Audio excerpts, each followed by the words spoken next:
The monastery of Saint Benedict had always been a place of serene silence.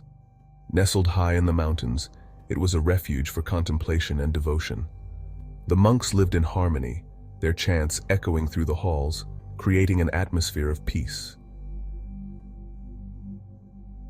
Brother Thomas was the first to hear it. During the pre-dawn hours, as he knelt in the chapel for his morning prayer, he noticed a faint murmur. At first, he thought it was the wind whistling through the stone walls, but as he concentrated, the sound grew clearer. It was the voice of a man, praying in a language he couldn't understand. Thomas opened his eyes and looked around, but the chapel was empty. The other monks, still asleep, could not have been the source. He dismissed it as a figment of his imagination and continued his prayers. Soon other monks began to hear it too. Brother Michael heard it while tending to the garden, and Brother Andrew during his evening meditation. The voices were always different, speaking in various languages, but always in prayer. Father Gabriel, the abbot, gathered the monks in the refectory one evening. He had sensed the growing unease among his brothers and knew they needed guidance. Using a slate and chalk, he wrote, "Has anyone experienced anything unusual during prayer?" One by one, the monks nodded, confirming that they had all heard the disembodied voices. Father Gabriel's face grew stern as he wrote, "We must discern the nature of these voices. Are they divine or something else?" That night, Father Gabriel decided to keep vigil in the chapel. He prayed silently, his heart open to whatever message the voices might bring. As the hours passed, he began to hear a chorus of whispers. The voices echoed around him, their prayers overlapping in a cacophony of devotion. Then one voice rose above the rest, clear and distinct. "Help us," it pleaded. Father Gabriel's heart pounded in his chest. The voice was desperate, filled with a sorrow that cut through the silence like a knife. He wrote down what he heard and left the chapel to consult the monastery's library. He pored over ancient texts and manuscripts, searching for any reference to disembodied voices or supernatural prayers. In an old tome bound in cracked leather, he found a passage that made his blood run cold. It spoke of a group of monks who had once inhabited the monastery centuries ago. They had been devout, but during a time of plague, they had all perished. According to the text, their spirits remained, trapped between worlds, their prayers echoing through time, seeking release. Father Gabriel realized the voices they were hearing were those of the lost monks, pleading for salvation. That night, the monks gathered in the chapel, lighting candles and burning incense. Father Gabriel led the Mass, chanting prayers for the dead. As their voices rose in unison, the air grew thick with a palpable energy. The disembodied voices joined in, creating a harmonious symphony that reverberated through the chapel. Suddenly, the candles flickered, and the temperature dropped. A cold wind swept through the room, extinguishing the flames. The monks continued to pray, their faith unwavering. And then, just as abruptly as it had begun, the wind ceased, and a profound silence fell over the chapel. The voices were gone. A week after the Mass, Brother Thomas found himself unable to sleep. The moonlight streamed through the small window of his cell, casting long shadows that danced on the stone walls. He decided to take a walk through the monastery grounds, hoping the cool night air would soothe his restless mind. As he walked through the cloisters, he felt a strange presence, as if someone was watching him. He turned, expecting to see one of his fellow monks, but the corridor was empty. Shaking off the feeling, he continued to the chapel. The chapel door creaked open and Thomas stepped inside.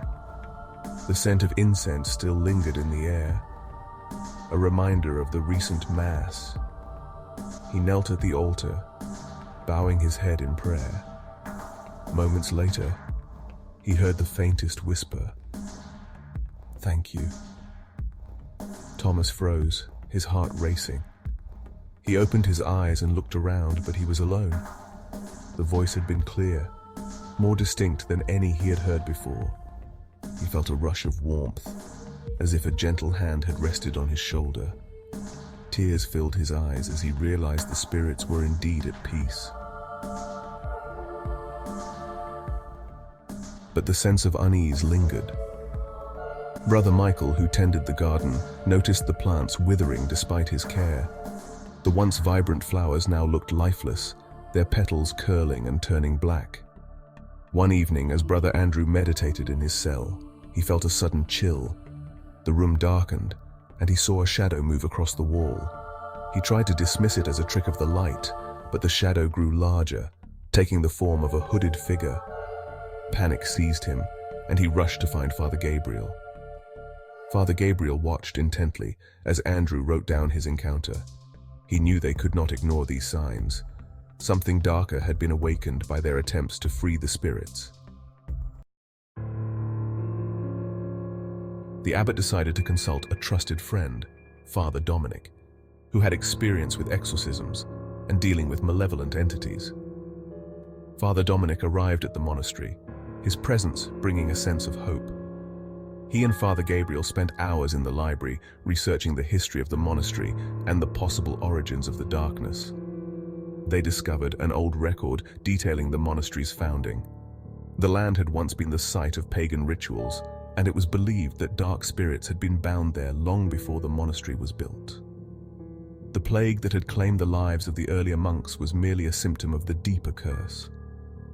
Father Dominic suggested a full exorcism of the grounds. The exorcism commenced at the witching hour, when the veil between realms was at its weakest. They assembled in the chapel, candles casting eerie shadows in the darkness. Father Dominic led the ritual, his voice echoing with an unsettling authority. The air thickened, and a chilling wind howled through the chapel. The hooded figure emerged once more, its form more defined and sinister. The monks stood resolute, their faith a fragile light against the encroaching darkness. As the exorcism reached its zenith, the figure emitted a guttural scream, its form writhing and contorting.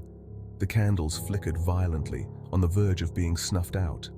Father Dominic raised his crucifix high, chanting incantations of banishment. The figure disintegrated into a swirling vortex of shadows, consumed by the earth with a deafening roar. The wind ceased, and an oppressive silence enveloped the chapel.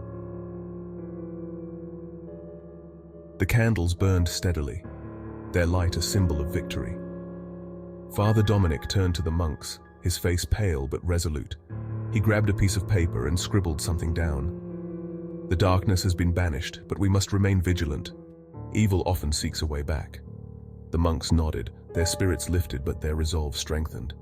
They had faced the darkness and emerged victorious, but they knew their journey was far from over. The monastery of St. Benedict continued to stand as a beacon of faith and resilience.